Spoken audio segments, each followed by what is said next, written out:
Um, One of the pleasures of what I'm doing right now is that these are new puppies to us. The previous owners, well, to be honest, one guy I helped train his dog and didn't really remember him a couple of years ago, but he told his son to find me and give me this dog because he knew I would love and take care of him and that they didn't have time for him. And once I saw the puppy I had trained for him, I was familiar, but I looked at the dog and I loved the temperament. I loved his outgoing. He hadn't been traumatized. He just hadn't been exercised. And so he's a boy, and so I took him in. And the other one, Akeem, had been seeing this dog with his owners and said to himself, I wish I had that dog. And as you would have it, fate puppeteers us all in the strangest ways. We had an opportunity to make a purchase for this dog, so we took it.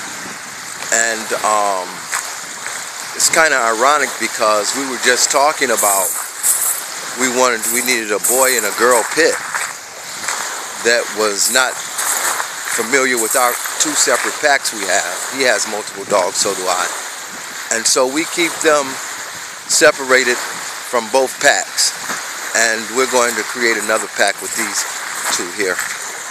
So what kind of training am I doing with them? Well, actually, this form of training is play exercise, where we're building trust. These dogs have never been off the leash, and they're following me pretty good. I'm not worried about them running in front of a car because they stay with me pretty good.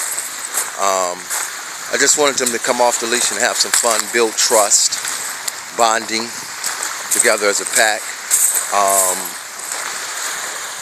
Letting them get used to me being a handler for them, and also Akeem. And how this is going to work out is that normally dogs would have one handler, but we have a lot of experience with these sort of things, and we even know how to train dogs to be not with a primary handler but different handlers. And so both dogs are pretty submissive in temperament. They've just never been out and had fun. That's one of the greatest feelings in the world, is bringing dogs out and having them never been off the leash, never been to the water. And what this dog is doing is rubbing on a dead fish, which is going to stink and smell pretty bad.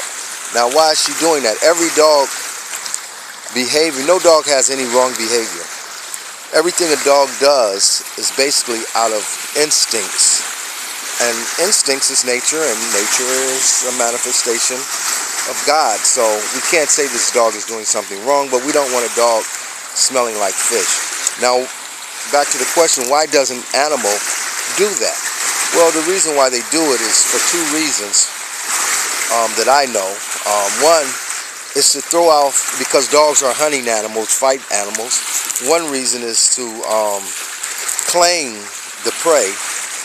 Another reason is to put the scent of the prey upon itself, so that when they hunt, the prey that they can catch won't smell the predator's prey.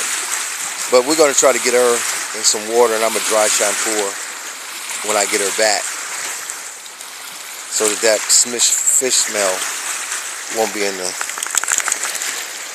house.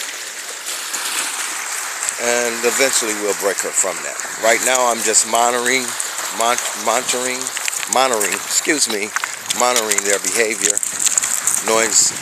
assessing what I need to work on.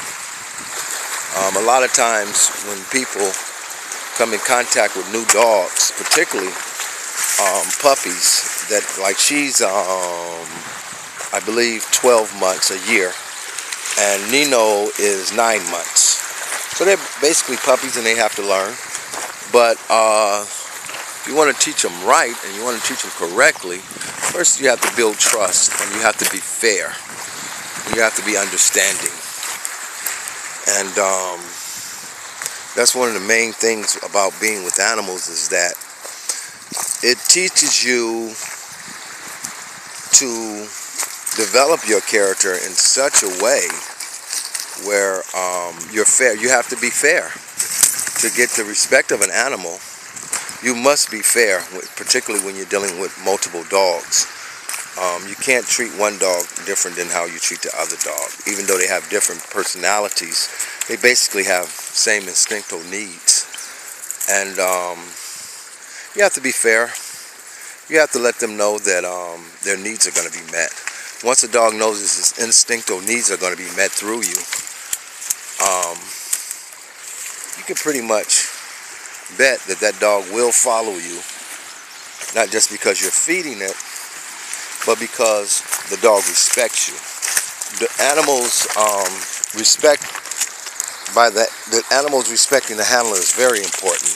In fact, it's the first thing that you have to have is respect for the animal. And you gain that respect not by being cruel, mean, but you gain the respect through admiration and through feeding the dog's needs. The dog senses that this is a person that can help me along the way. And so their instinctive needs are being met, fed, and the dog will pretty much comply with you because you're going to take care of that. Other issues such as disobeying and all those things are part of the training, and it's nothing to get frustrated about. But this is really, I really enjoy this. Thank you, folks.